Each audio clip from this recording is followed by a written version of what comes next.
Hapsa Eliman Wan.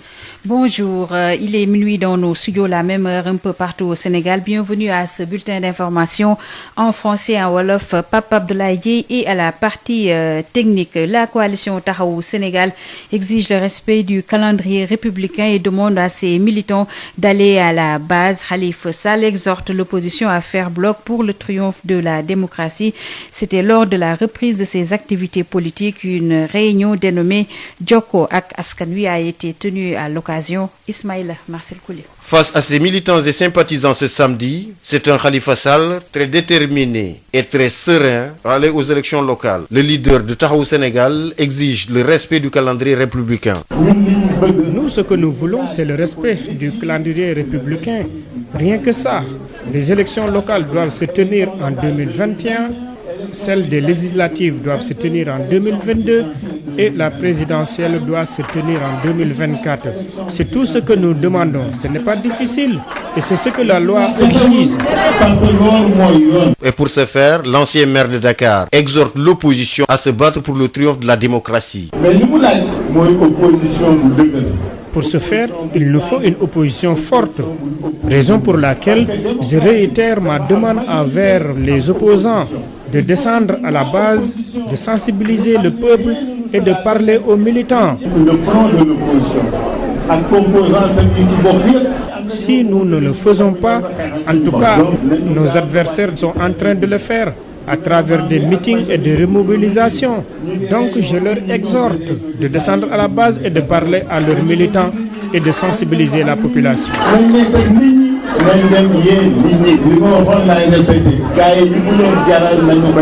Ce samedi, la coalition Taxawu Sénégal a organisé une réunion de remobilisation des troupes. Khalifa Sall invite ses militants à aller vers les populations électorales. C'est devant un parterre de militants et sympathisants que s'est tenu ce meeting de Dakar. Ismaïla Marcel Collier, au moins 5 personnes blessées, un véhicule caillassé à Madina Wandifa. C'est le bilan encore provisoire des violences qui ont émaillé ce samedi la conférence de presse des membres du comité pour la défense des intérêts de cette localité. Tout est parti des proches du maire Malang Seni Fati qui ont voulu refuser l'accès à l'activiste Guy Marius Sagna. Les membres de ce comité dénoncent les opérations de lotissement et interpellent la justice qu'ils qualifient de 2 vitesses. Moussa Dramé. Les échauffourées et échanges de projectiles ont ensanglanté l'entame de cette conférence de presse organisée ce samedi après-midi dans un hôtel de la place à Madina Wandifa. Tout est en effet parti des proches du maire Malang Seni Fati qui ont voulu refuser l'accès à la ville à l'activiste Guy Marius Sagna, venu prêter main forte au comité pour la défense des intérêts de Madina Wandifa. Au moins 5 personnes sont blessées, le véhicule ayant transporté des Ziguinchor à Wandifa caillassé. Guy Marius Sagna accuse le maire Malang Seni Fati de fomenter un meurtre en sus de sa posture de délinquant foncier. Les agissements de la bande du délinquant foncier Malang Seni Fati, maire de Medina Wandifa, ne cessent de menacer les membres du comité, allant jusqu'à même les menacer de mort. Au sujet de la controverse autour des opérations de lotissement, le coordonnateur du Front Frappe France Dégage interpelle la justice. Nous interpellons le procureur de Sédhiou. Depuis le 13 janvier 2021, la gendarmerie de Bunkiling a donné les PV d'audition. Quand il s'agit du député Ousmane Sonko ou d'un député de l'opposition, en une semaine, la gendarmerie fait son boulot. Mais quand il s'agit du bandit foncier, le député Malang Seni Fati, il faut rester 3 mois. À la DESCOS, direction de la surveillance et du contrôle de l'occupation du sol, Guy Marius Sagna dira ce qui suit. Il n'y a pas que des voyous dans la DESCOS, mais dans la dernière période, nous avons senti un relâchement. À ce sujet toujours, le président du comité pour la défense des intérêts de Madina Wandifa, Bakary Fati, exige toute la lumière et la diligence sur leur plainte toujours en souffrance. Répondant aux accusations du maire Malang Seni Fati, les incriminant des pillages du 5 mars dernier, Bakary Fati dément. Des accusations qui ne tiennent pas. Comme prochaine action, voici les propositions de Guy Marius Sagna. Le dépôt dans les meilleurs délais d'une plainte contre la violence que nous avons vue aujourd'hui. Une marche cassée sur le lotissement. Avec une salle archi-comblée et une chaleur accablante, cette conférence de presse est perturbée par des jets de pierre sur le toit du bâtiment sans toutefois inquiéter les occupants. À la fin, les éléments de la gendarmerie présents sur les lieux ont aidé les organisateurs à se disperser dans le calme. Moussa Dramé, Sédhiou, Sud FM.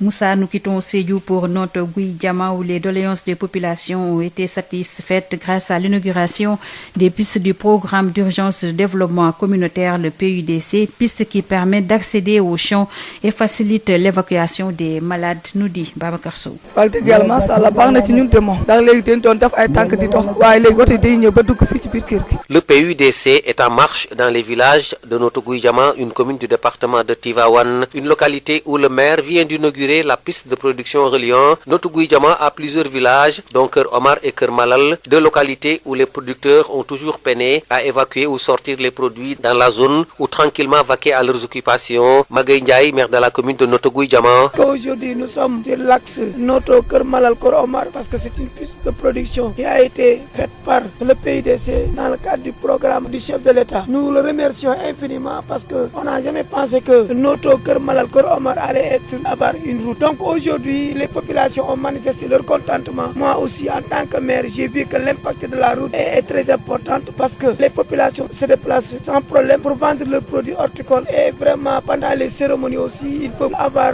des véhicules qui peuvent venir jusqu'à Keur Malal et à Keur Omar. L'érection de cette piste de production, selon le maire, est au grand bonheur des populations, particulièrement les producteurs horticoles qui peuvent maintenant transporter à leur gré les produits avec les camions qui viennent jusque dans les champs. Pour le faire, Magaye Ndiaye, maire de la commune de Notto Gouye Diama. Les horticulteurs qui habitent dans cette localité et même les populations de Keur Malal et Keur Omar sont très contentes parce que d'habitude, il n'y avait pas de camions qui venaient transporter les produits horticoles. Mais actuellement, avec cette piste de production, les camions viennent dans les champs pour prendre la production et les déplacements se font d'une manière très rapide. Tivaouane, Babacar Sow depuis Notto Gouye Diama pour Sud FM.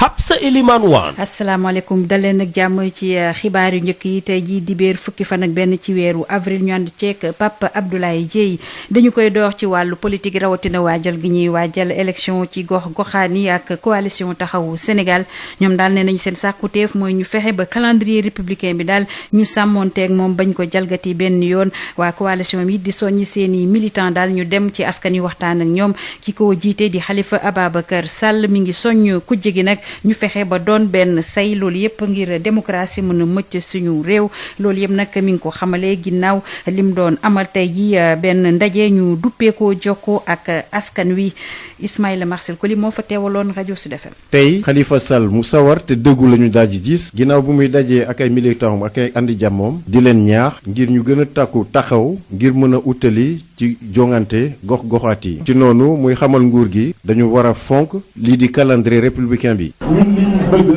li ñu laaj ce qu'on exige c'est le respect du calendrier du ça qu'on demande. Élection locale 2021, élection législative 2022, élection présidentielle 2024. li laaj bariwul li ñu laaj jafewul parce que loolu mooy yoon. ngir li ñu mel am nag Khalifa Sall mi ngi xamal ku jégi ne dañu war a taxaw temm wane seen mat ngir li ñu mel daal di am. mais li mu laaj mooy opposition bu dëgër opposition bu yaatu opposition bu opposé wu parce que démocratie dafa am majorité am opposition il faut que ñun waa opposition ñu xam ni rien ne nous sera donné luñ ci am rek ñoo ko wutale suñu bopp ñoo ko xeexal suñu bopp donc le front de l'opposition ak composante yi ci bopp yëpp ñu di leen woowaat ci ni nañu gaaw te wàcc ci terrain bi gouvernement bi ak majorité bi ñu meeting ñu ngi réunion ñun ñu toogee réunion ci saa yeeg bureau yi rek dafa doy nañu dem ci nit ñi nañ dem wax ak nit ñi nañ nekk ak nit ñi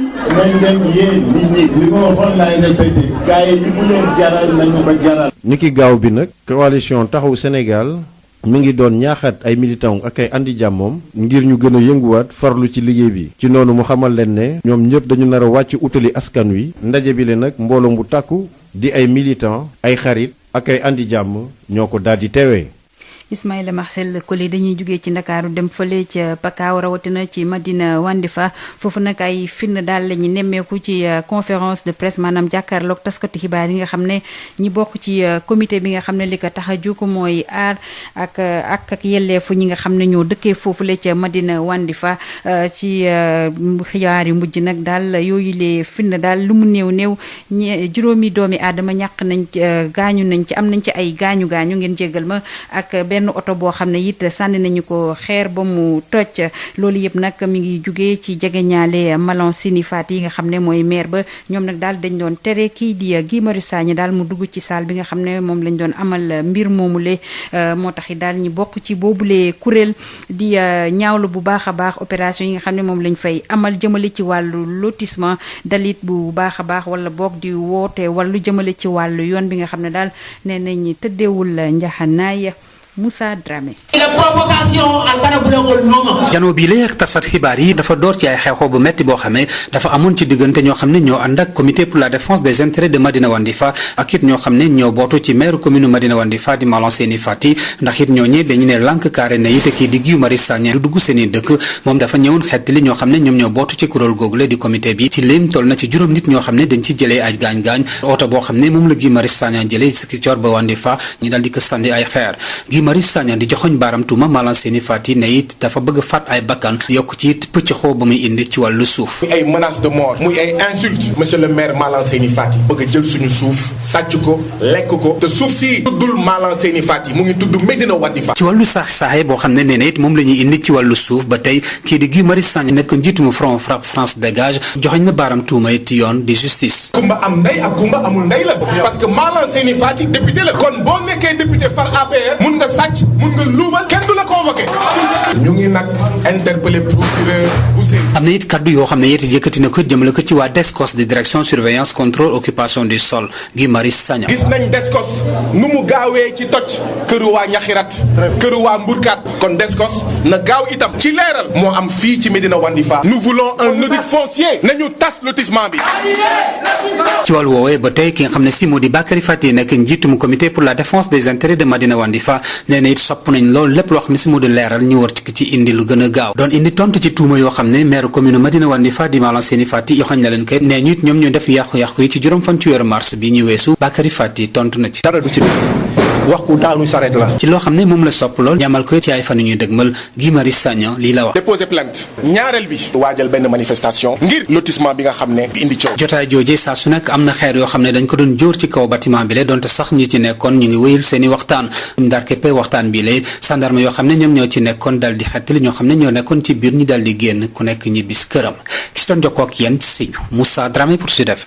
jërëjëf Moussa Dramé ñu jugee ca Pakaaw jàll fële ci Notto Gouye Diama foofu nag tawatu askan wi la ñu saafara jaarale ko ci niñ doon inauguré tali yi nga xam ne mi ngi bawoo ci programme d'urgence développement communautaire du PUDC yooyu les tali ñu tabax foofu dana tax daal ba askan yu mën a jot ci seeni tool wala jëlee it yi tukkee ci tool ba mën ko jaayi na mu waree ak it daal képp koo xam ne danga fa feebar dañ la mën a yóbbu ci kër docteur nu mu gën a gaawee Babacar Sow. PUDC di programme boo xam ne bii mi ngi wone boppam lenn ci dëkk-dëkkaat yi nekk ci Notto Gouye Diama commune bu nekk ci département bu Tivaouane gox la boo xam ne bii jaraafu dëkk bi daal dina dalal yoon bi nga xamee ni moo jógee Notto Gouye Diama dem ci dëkk yu bëre ñu mën cee lim Kër Omar ak Kër Malal ñaari dëkk yi nga xamee ni foofee askan wi dañ doon am ay jafe-jafe ngir génne li jóge ci tool yi rawatina dem doxi seeni soxla ñu déglu ci soxna si nga xamee ni mooy rek kàddu jigéen ñi di soxna Awa Ba. wax dëgg yàlla macha allah baax na ci ñun de moom ndax léegi dañ doon def ay tànk di dox waaye léegi woto day ñëw ba dugg fii ci biir kër gi bi de marché boo bëgg dem marché sax dangay dem léegi ñëw taali fii sa añ léegi nag macha allah baax na ci moom dañ ko doon def ci saret yóbbu Notto di ko jaay foofu waaw ci marché Notto foofu laa ko doon yóbbu di koy jaay foofu boobu yoon bi daa diisoon suuf kese saret balaa ñu gën foofu day borom fas suñu sonn waaye léegi nag oto yi dañuy ñëw ba ci tali bi nga jël sa bagage yóbbu ci marché jaay yoon woowee nga xam ni defar na ko suñu sukkandikoo ci jaraafu dëkk bi Magay Njaay nee na daal nekk na ab tawféex ci ñi nga xamee ni ñoo nekk ci tool yi rawatina ñi nga xamee ni ñoo am ittee ci wàllum waa kër docteur su fekkee am na ñu seen yaram yi sutante ñu déglu ci ki nga xamee ni moo di Magay Njaay jaraafu dëkkub Notto Gouye Diama. Kër Malal Kër Omar bërëb ba ab Sow ak bërëb Jaawo ñii nag seen piste moom daanaka pare na moo taxoon tey jii ñu doxantu woon ñëw seet si leen mais gis nañ daal vraiment ñoom kontaan nañu te rafetlu nañ tamit liggéey bi nga xam ne moom la fi président Macky Sall def jaarale ko ci programme bi ñuy wax PUDC impact bi vraiment population yi wax nañ nee na bu njëkk dañ daan dem Notto ngoon la ñuy mën a ñibbisi suñu toggee ngoon la ñuy togg presque duñu am possibilité teel a ñëw mais yàlla def na léegi dañuy xëy suba teel dem Kër Malal dem Notto jaay seen bagage ñibbi si togg seen añ bu ñu amee malade mën nañ ko évacuer te vraiment dem ak dikk bi yomb na trop ci ñoom léegi. Tivaouane Babacar Sow depuis Notto Gouye Diama pour Sud FM. Habsa Elimane Wane. lii lañ leen indiloon ci wàllu xibaar ñu sant Pape Abdoulaye Dieye biñ ci yàndaloon sant leen nit gërëm leen yéen yi nga xam ne yéen safoo rajo Sud FM di ko déglu saa su ne bu fajar jotee ak jàmm beneen équipe dina fi teew ngir dëgtal leen yeneen i xibaar ci français ak wolof ñu fanaan jàmm balaa loolu nag dañ leen bàyyee ki nga xam ne mooy Sidi Gueye mu duppee ko l'homme de la nuit mu ñëw ak yéen ci taal leen lamp yi.